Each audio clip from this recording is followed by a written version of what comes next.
Ethereum reaches record lows on exchanges, but still the price appears to be sitting quite static. Are we about to see a huge rally to the upside, or could we be pushing further down towards $2,800?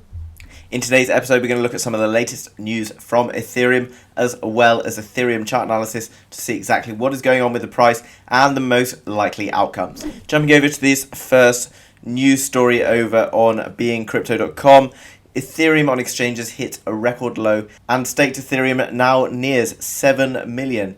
But what is going on with the price? If we look down, we can see the amount of Ethereum held on cryptocurrency exchanges has plummeted to its lowest ever levels. Basically, what people are doing is they're obviously taking Ethereum out of exchanges and they're putting it away either into hard wallets or other places for safekeeping. Obviously, they're looking at Ethereum as a longer term project, and this could be responsible for Ethereum price sort of becoming a bit less volatile, a bit more steady, in my opinion. Okay, so when Ethereum leaves centralized crypto exchanges, it usually is viewed as a bullish sign. The asset may be getting moved into custody or cold wallets, or likely being invested in DeFi or staked.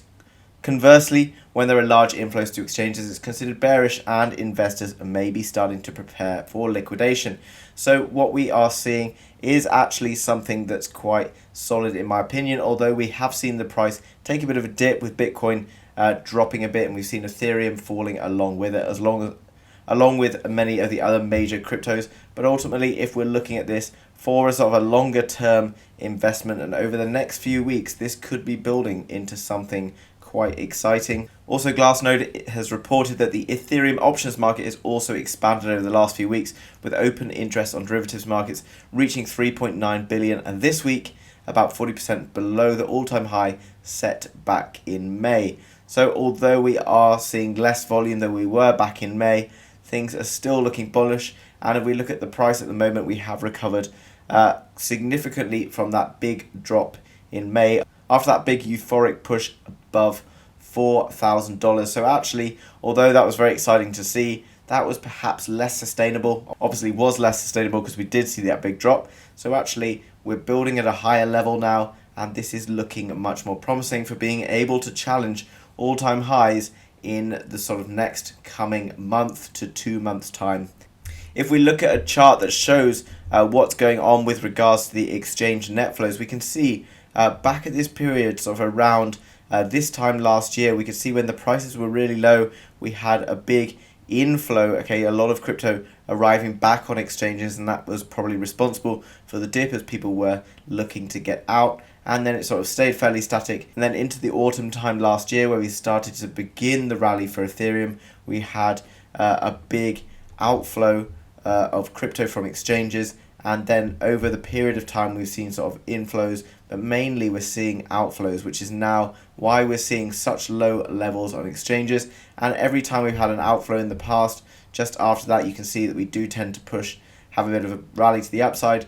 We then have a bit of a dip, another big outflow followed by another big push. And is this the outflow that we're seeing that's going to potentially end in us having a really big push higher up in terms of the Ethereum price? Jumping over to the Ethereum chart on the 4 hour, we haven't seen a significant move. We did have a break down out of this ascending channel, the orange pattern here, but we have yet to see it kind of capitulate and push further down. That could be to do with because before we were finding support on the 100 SMA, although what we have now seen is we have dropped below that 100 SMA, so it'll be important to see if we can get back above that on the 4 hour, and then obviously higher up we've got the 50 SMA. If we jump into the 15-minute chart, we can see a variety of different things have happened, and we have today had sort of a break down in this falling wedge pattern here, but we have subsequently had a bit of a breakout. We now appear to be coming back for some sort of a retest. It'll be interesting to see whether this pattern is confirmed by this breakout, and if we find support at these levels, if we see in the past we have also found support at these levels, then we could be looking for a pushback. That would then push us back towards the target for this falling wedge, which would be somewhere around the $3,150, but obviously with still a lot of work to do. And if we jump across to the Bitcoin chart, we can see something similar unfolding, where we had this large rising wedge pattern before we had a breakout, and now we've created this falling wedge pattern. Again, within that we had a smaller falling wedge pattern, which we can't really see on the 4 hour, more on the 15-minute. And again, we've broken out of that, come back for a retest. So it'll be interesting if we're able to break out of this yellow chart pattern just here. That will bring us back up towards these levels around the $45,000 to $46,000. But key area here is the 50 moving average, and that will be interesting to see. At the moment, we found solid support on the 100 moving average, so it's all to play for in terms of what we expect.